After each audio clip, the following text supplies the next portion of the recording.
குருபெயர்ச்சி 2026 பொது பலன்கள். விசாகம் 4ஆம் பாதம், அனுசம் 4 பாதங்களும், கேட்டை 4 பாதங்களும் உள்ளடக்கிய ராசி விருச்சிகம் ராசி. காலபுருஷனுக்கு 8வது ராசி இந்த விருச்சிக ராசி. விருச்சிக ராசியின் அதிபதி செவ்வாய் பகவான் ஆவார். விருச்சிகம் ராசி.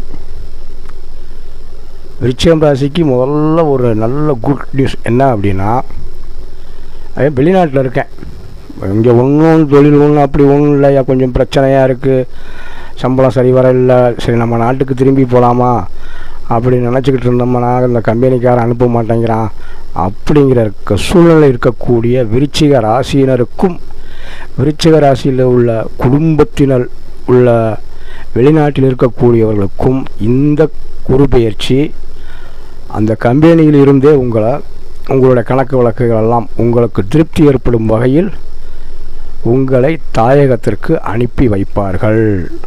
ஃபர்ஸ்ட் நியூஸ் நல்ல நியூஸாக இருக்கும். சரிங்களா? அடுத்து, நீங்கள் விருச்சிக ராசினர் எந்த ஒரு முயற்சி, அது தொழில் முயற்சி ஆகட்டும், கல்வி முயற்சி ஆகட்டும், திருமண முயற்சி ஆகட்டும், எந்த முயற்சியாக இருந்தாலும் நீங்கள் எடுக்கக்கூடிய முயற்சி இந்த குரு பெயர்ச்சிக்கு பின்பு வெற்றியை தேடித்தரும். அதே போன்று சகோதர சகோதரிகள் வழியில் உங்களுக்கும் அவர்களுக்கும் இருந்த ஒரு இறுக்கமான சூழ்நிலை மாறி ஒரு இணக்கமான சூழ்நிலை உண்டாகும். ஒரு பூர்வீக சொத்தை இருக்குன்னு வச்சுக்கோங்க, அந்த பூர்வீக சொத்தில் இது வரைக்கும் ஒரு வில்லங்கம் போய்கிட்டு இருக்கியா, நாங்கள் இது வரைக்கும் அந்த சொத்தை பிரிக்க முடியலை, அதில் கொஞ்சம் வில்லங்கம், எனக்கு என் தம்பிக்கும் பிரச்சனை இருக்குது, இல்லை எனக்கு என் தங்கச்சிக்கும் பிரச்சனை இருக்குயா அப்படின்னு நினைக்கக்கூடிய விருச்சிக ராசினருக்கு உங்கள் சகோதரர் வழியில் ஒரு சுமூகமான உடன்பாடு ஏற்பட்டு அந்த சொத்து பிரிவினை நீங்கள் நினைத்தபடி உங்களுக்கு சொத்து கிடைக்கும் வாய்ப்புகள் அதிகமாக உள்ளது. குழந்தைகள் வழியில் இதுவரை உங்கள் குழந்தை உங்கள் பேச்சையை கேட்காமல் இருந்திருக்குங்க, படிப்புலையும் கொஞ்சம் நாட்டம் இல்லாமல் இருந்திருக்குங்க. அந்த மாதிரி இருந்த விருச்சிக ராசியினுடைய குழந்தைகள் எல்லாம் இந்த குரு பெயர்ச்சிக்கு பின்னர் கல்வியில் ஒரு நல்ல முன்னேற்றத்தை காண்பார்கள். குழந்தைகள் உங்கள் பேச்சை கேட்பார்கள். ஆனால் 60 வயதை கடந்துவிட்ட முதியோர்கள் நீங்கள் உங்கள் குழந்தைகளின் பேச்சை கண்டிப்பாக கேட்க வேண்டும். மகனோ மகளோ எந்த ஒரு விஷயம் சொன்னாலும் சரி நீங்கள் சொல்கிறது சரி அப்படின்னு சொல்லி அவங்களோட ஒத்து போயிடணும். அப்படி போயிட்டீங்க அப்படின்னா 60 வயதை கடந்துள்ள அனைத்து விருச்சிக ராசினருக்கும் ஒரு நன்மை கிடைக்கும்னு வச்சுக்கோங்க. சரிங்களா? குலதெய்வம் தெரிய வருங்க. இவ்வளோ நாள் வரைக்கும் நீங்கள் எத்தனையோ வருஷம் ஆனாலும் சரி, என்னது நீ குலதெய்வமே எனக்கு தெரியாமல் இருந்துச்சியா அப்படின்னு நினச்சிக்கிட்டு இருந்த விருச்சிக ராசினருக்கு குலதெய்வம் என்னவென்று தெரிய வரும். அந்த குலதெய்வத்தை நீங்கள் சென்று வழிபடுவீர்கள்.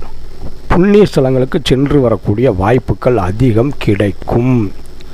தொழில் பரவாயில்லாமல் இருக்கும், சொந்தமாக தொழில் பண்ணிங்கனாலும் லாபம் அதிகமான அளவில் இருக்காது, ஆனால் நியாயமான லாபம் உங்களுக்கு கண்டிப்பாக கிடைக்கும். மேலும் குடும்பத்தில் சிறு சிறு பிரச்சனைகள் இருக்கும், அதை நீங்கள் சமாளிக்கணும். சமாளித்தா தானே குடும்பம், இல்லைன்னா என்ன இருக்குது. அதனால் குடும்பத்தில் ஏற்படக்கூடிய சிறு சிறு விஷயங்கள்லாம் கொஞ்சம் உன்னிப்பாக கவனம் எடுத்து அதை சமாளித்து வாங்க. வீடு கட்டு முயற்சி இப்போதைக்கு இருந்தால் அதை கொஞ்சம் தள்ளி வைங்க. விருச்சிக ராசினர் தற்சமயம் இந்த குருபெயர்ச்சிக்கு பின்பு வீடு கட்டு முயற்சியில் தள்ளி வைங்க, அது கொஞ்சம் உங்களுக்கு நல்லது. அடுத்து குருபெயர்ச்சிக்கு அப்புறம் பார்ப்பேன் வீடு கட்டுற முயற்சியை, அது வரைக்கும் கொஞ்சம் வீடு கட்டுற முயற்சிகளை கொஞ்சம் தள்ளி வைங்க. இதுதான், வேறு ஒன்றும் உங்களுக்கு அவ்வளோ ஒன்றும் அந்த குருபெயர்ச்சினால் கெடுதல்களோ இது இல்லை எதிர்மறை பலன்கள் நடக்கிறதுக்கு வாய்ப்பு இல்லை. குருபெயர்ச்சி நல்ல குருபெயர்ச்சி தான். வீடு கட்டுற முயற்சி, குடும்பத்தில் உள்ள பிரச்சனைகளை மட்டும் பார்த்துக்கோங்க, அது மட்டும் இருந்தால் போதும். மேலும் உங்கள் சுயஜாதக பலன்களை அறிந்து கொள்ள திரையில் காட்டப்பட்டுள்ள எனது வாட்ஸ்அப் எண்ணிற்கு தொடர்பு கொள்ளுங்கள். நன்றி, வணக்கம், வாழ்க வளமுடன்.